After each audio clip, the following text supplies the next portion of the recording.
Mabiyayang araw po sa lahat, mga katoto, mga kapulido. Ngayong Hulyo 29, 2025 ay aking ihahayag ang pinakamatibay na katibayan na ang iglesia na itinayo ng ating Panginoon ay hindi po nawala o hindi po natalikod. Kaya ang aking panawagan po sa lahat ng mga nagtuturo na ang iglesia natalikod, kailangan po nating pag-aralan mabuti ang mga salita ng Panginoon na kanyang ipinasulat sa mga banal na kasulatan. Mga giliw po naming taga-subaybay, mga kapulido, mga katoto, inihiling ko po sa inyo na bago po tayo magpatuloy sa ating pag-aaral, ay nais kong humingi sa inyo ng isang kahilingan. Nawa tayo po ay mag-subscribe, i-share po natin ito at mag-like po tayo. At kung mayroon pong mga katanungan, huwag po tayong mag-atubili na magtanong at ating sasagutin sa pamamagitan po ng mga salita ng ating Panginoon. Kaya mga giliw po naming katoto, ano ang katibayan na ang iglesia hindi nawala, hindi natalikod kailan paman? Pakinggan po natin ang nakasulat sa Kolosas 1:18. Ito po ang pahayag. At siya ang ulo ng katawan sa makatwid bagay ng iglesia, na siya ang pasimula, ang panganay sa mga patay, upang sa lahat ng mga bagay ay magkaroon siya ng kadakilaan. Ano po ang matibay na katibayan na ang iglesia hindi nawala o natalikod? Ang pahayag po sa atin ng salita ng Panginoon. Siya ang ulo ng katawan. Ang ulo ng katawan, walang iba kundi ang ating Panginoong Hesus, na nagtayo ng iglesia sa ibabaw ng bato. Mababasa po natin yan sa Mateo 16:18. Kung ang iglesia natalikod o nawala, ito po ang aking tanong. Ano ang hitsura? Pwede po bang ibigay ng mga nagtuturo na ang iglesia natalikod? Ano ang larawan? Imaginin po natin, ano ang larawan?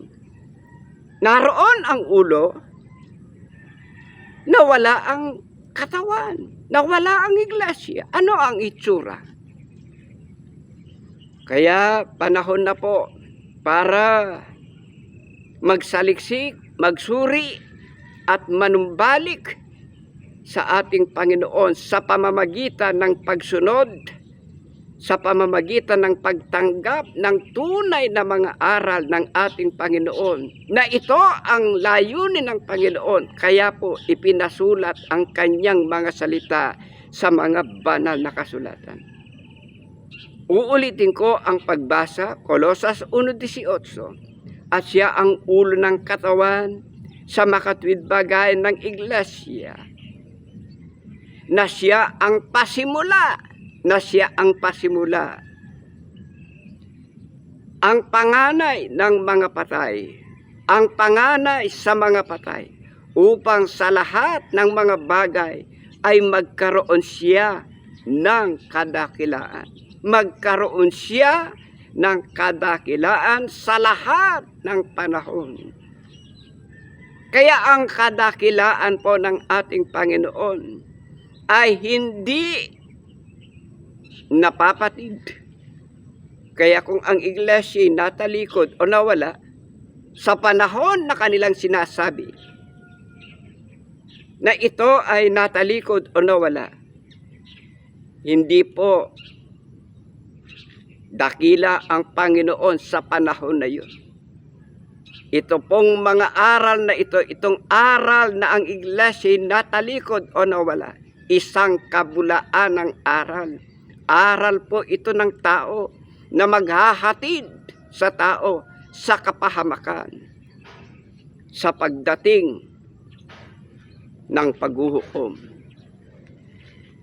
Kaya panahon na po para tayo ay magsama-sama sa tunay na paglilingkod sa ating Panginoon. Ano pa ang matibay na katibayan na ang iglesia hindi natalikod? Pakinggan po natin ang pahayag sa Efeso 2:15. Ito po ang ipinasulat ng Panginoon sa kanyang mga banal na aklat.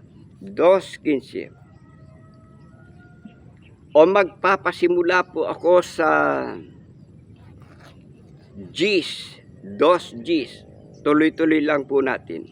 Sapagkat tayo'y kanyang gawa na nilalang kay Kristo Jesus para sa mabubuting gawa na inihanda ng Diyos ng una upang nating lakaran.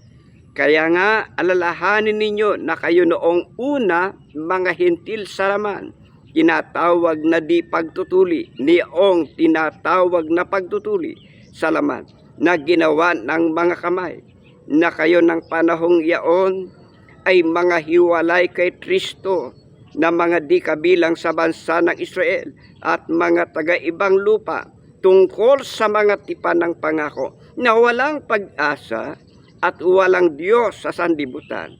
Datapot ngayon kay Kristo Jesus, kayo na noong panahon ay nalalayo, ay inilapit sa dugo ni Kristo, sapagkat siya ang ating kapayapaan, na kanyang pinag-isa ang dalawa at iginiba ang pader na nasa gitna ng nagpapahiwalay, na inalis ang pagkakaalit sa pamamagitan ng kanyang laman.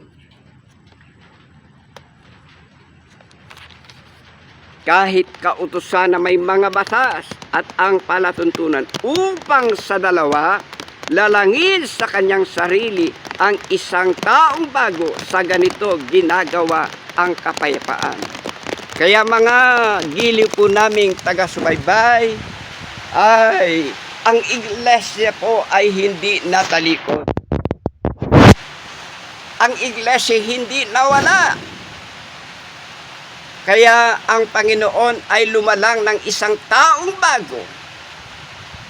Kaya kung ang iglesia ay natalikod o nawala, paano mangyayari ang paglalang ng ating Panginoon na isang taong bago? Napatid ang isang taong bago, nawala ang isang taong bago. Bakit?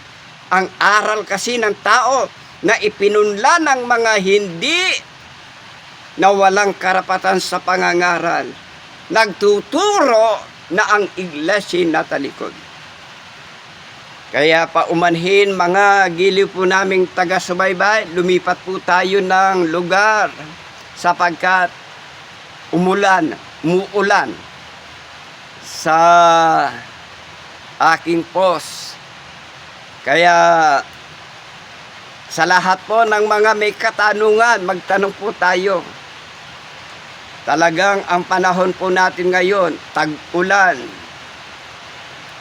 Itong habagat ilang araw na.